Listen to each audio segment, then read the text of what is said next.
Il y avait grand remue-ménage dans la salle du château. Entre-temps, les 5 chevaliers que Perceval avait entrevus étaient rentrés de leur mission, et chacun s'était précipité pour les accueillir. Fendant la foule d'un pas pressé, Gauvin fit l'accolade au sénéchal Quay, salua quelques dames et alla au-devant du roi. « Quelle nouvelle, mon neveu ?» lui demanda Arthur. « Ah, aucune qui vous fera plaisir. Nous avons perdu la trace de Mordred. » Le roi baissa un front soucieux. « As-tu rencontré quelques-uns de nos vassaux ? » La plupart avaient quitté leur terre, reprit Gauvin. Nul n'a su ni voulu nous dire où ils s'étaient rendus. Mais une chose est certaine, ils sont allés rejoindre Mordred, et à l'heure qu'il est, je les crois, en train de comploter avec lui et de se partager d'avance le royaume. « Ah, les chiens !» jura le général. Arthur leva lentement la main. « Nous ne savons pas ce qu'il ressortira de cette rencontre. Rien n'est sûr encore, certains d'entre nous me resteront fidèles. » Gauvin fit une moue. « Espérons-le, sire. » À ce moment, Yvonnet rentra précipitamment dans la salle. Essoufflé, frémissant d'excitation, il déboula parmi les chevaliers. Yvain retint l'adolescent au passage. « Eh ben, Varlet, se moqua-t-il, on dirait que le diable est à tes trousses. »« Oh, ce serait rien, monsieur, à côté de ce que j'ai vu. » Yvonnet se tourna vers le roi, et les yeux brillants s'adressa à lui, en lui tendant la coupe d'or qu'il tenait à la main. « Il a tenu parole, sire. J'aurais voulu que vous soyez là quand il a défié le chevalier Vermeil. » « Mais de quoi parles-tu » répliqua le roi, qui, tout au souci des nouvelles que lui apportait Gauvin, avait oublié le jeune rustre, son orgueil et sa sottise à cheval, sur son cheval. « Du Gallois, sire, du Gallois qui vous a demandé les armes du chevalier Vermeil et qui allait s'en emparer sur le champ. »« Et comment cela ?» s'étonna le roi. « Tu prétends qu'il a poussé la bêtise jusqu'à demander ses armes à ce chevalier ?» N'a-t-il donc pas compris que je plaisantais ? Sire, je ne crois pas qu'il sache ce que plaisanter veut dire. Le chevalier Vermeil s'en est aperçu. Eh ben, il l'a payé de sa vie. Le Gallois, d'un seul coup de javelot, sous la visière, l'a tué net. Intrigué, sourcils froncés, Gauvin s'approcha d'Yvonnet. Dis-moi, ce Gallois dont tu parles, il avait donc des javelots ? Ouais. Et comment était-il vêtu ? Oh, comme un vagabond de la forêt, figurez-vous, monsieur. Il a refusé de changer ses hardes contre la tunique de soie de sa victime.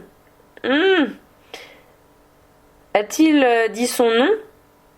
Perceval, répondit la voix d'Enid au fond de la salle. Puis on l'entendit rire aux éclats. Perceval, répéta en écho la voix nasillarde du bouffon, qui bondit face au sénéchal Quay et lui fit une révérence grotesque. Très grand seigneur, voilà la première et la moindre des prouesses que je vous avais prédites. Mais tais-toi donc, Quay frappa un large coup, qui se perdit dans l'air, Daguenet l'ayant habilement esquivé. Très grand seigneur, permettez à un pauvre fou une petite prédiction qui vous est toute personnelle. Mais vas-tu te taire à la fin ? Le bouffon, se déplaçant tel un singe, fila se mettre à l'abri derrière Gauvin. « Très grand seigneur, vous n'auriez jamais dû gifler cette demoiselle qui disait vrai. Perceval vous le fera payer avant 40 jours. Il vous brisera le bras droit contre le coude et l'épaule. Et très grand seigneur, vous en perdrez l'usage pendant la moitié d'une année. Et je serai remboursé, moi aussi, du coup que vous m'avez donné et du feu qui m'a brûlé le cul. » Bougre de Quay se précipita en avant, se heurta à Gauvin qui le retint fermement par l'épaule, tandis que Daguenet s'enfuyait en poussant des cris de poule effrayés. L'âge ne vous tiédira donc jamais le sang, dit Gauvin au sénéchal qui se dégageait avec mauvaise humeur. Ni ne lui éclaircira la cervelle, renchérit le roi.